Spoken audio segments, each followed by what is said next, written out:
There's a very specific moment quiet people know well. Someone looks at them in a group setting and says, "You're so quiet," and suddenly the room shifts, attention moves toward them. Expectation appears, pressure enters the conversation. Usually they smile awkwardly, maybe laugh a little, maybe say, "I'm just tired," but internally something else is happening. Because most quiet people are not silent due to lack of thoughts, they're silent because there are too many. That's the part people misunderstand. The average person assumes quietness means emptiness. Less confidence, less social ability, less personality, but psychology shows something very different underneath. Some people process the world at an unusually deep level, more sensory input, more emotional awareness, more internal analysis happening at the same time, which means social environments affect them differently from everyone else. A loud room doesn't just feel loud. It feels mentally crowded. Every conversation gets analyzed, every tone gets noticed, every shift in energy gets registered automatically. While everyone else is casually talking, the quiet person is absorbing everything, and that creates an interesting problem, because modern social culture rewards speed, fast responses, quick jokes. Constant talking, the person who fills silence fastest often appears the most socially confident, but quiet people operate differently. They usually don't speak the moment a thought appears. They examine it first, refine it, test it internally, and by the time they're finally ready to say it, the conversation has already moved on, so people assume they had nothing to contribute. When in reality, they were thinking more deeply than anyone else in the room. That's why many quiet people become observers before participants. They study social behavior constantly. They notice contradictions, fake enthusiasm, forced confidence, micro-expressions people miss completely. They hear what people actually mean underneath words. And after enough years, that level of observation changes how they interact socially. Because once you start seeing how performative many conversations are, you stop feeling motivated to participate in all of them. That's another thing nobody talks about. Quiet people are often exhausted by conversations that feel emotionally empty. Small talk drains them unusually fast, not because they hate people. Because surface-level interaction feels mentally unsatisfying, their brain naturally searches for depth, meaning, authenticity. And when conversations stay shallow too long, they quietly disconnect internally, even while physically sitting there. That's why many quiet people seem completely different around the right person. Because when they finally feel emotionally safe and mentally understood, they talk a lot more than anyone expected. Not small talk, real conversation, the kind that lasts hours.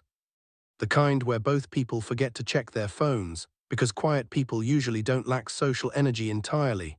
They lack interest in emotionally meaningless interaction, and honestly, that distinction changes everything, but being quiet in a loud world comes with consequences. Over time, quiet people absorb a very specific message from society. You should be more outgoing. Teachers mention it, family members mention it, friends joke about it. You need to talk more, you're too reserved, you should socialize more, and eventually many quiet people start feeling like their natural personality is somehow incorrect.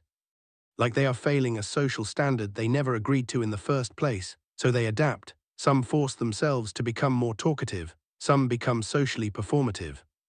Some pretend to be extroverted for years just to fit in, and some slowly become private instead of simply quiet. There's a difference. Quietness is natural, privacy is protective. A lot of quiet people learn that opening up too quickly often leads to misunderstanding, so they stop revealing themselves easily.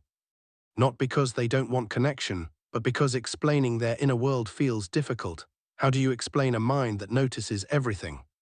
How do you explain overthinking every social interaction afterward? How do you explain feeling emotionally overwhelmed in environments other people call normal? Eventually silence becomes easier. Safer, but here's the strange part. Quiet people are often the best listeners you will ever meet. Because while everyone else waits for their turn to speak, quiet people usually listen to understand. They notice emotional details most people miss, the slight pause before you answered, the forced smile, the shift in tone halfway through a sentence. They catch things.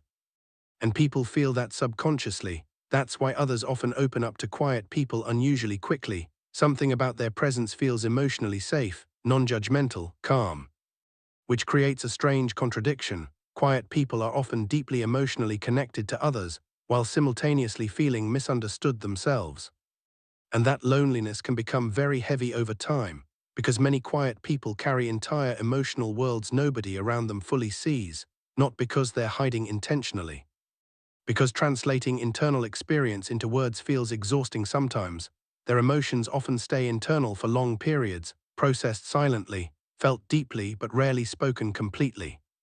And maybe that's why when quiet people finally do speak honestly, people listen, because those words were not impulsive, they were thought through carefully, lived with internally first. There's weight behind them, precision, and in a world full of constant noise, that kind of communication feels rare now. But this is important. Being quiet is not weakness, it is not social failure. It is not broken confidence. Sometimes it's sensitivity, sometimes intelligence, sometimes emotional depth, sometimes overstimulation. And sometimes it's simply a person who no longer feels the need to constantly prove their presence through noise. The world teaches people that louder means stronger, but that isn't always true. Some of the deepest people you will ever meet will say the least. And if you're someone who has always felt different because you're quieter than everyone around you, there may have never been anything wrong with you at all. You were just built for depth in a world addicted to distraction, so the next time you're around a quiet person, don't rush to fill the silence, don't pressure them to perform socially.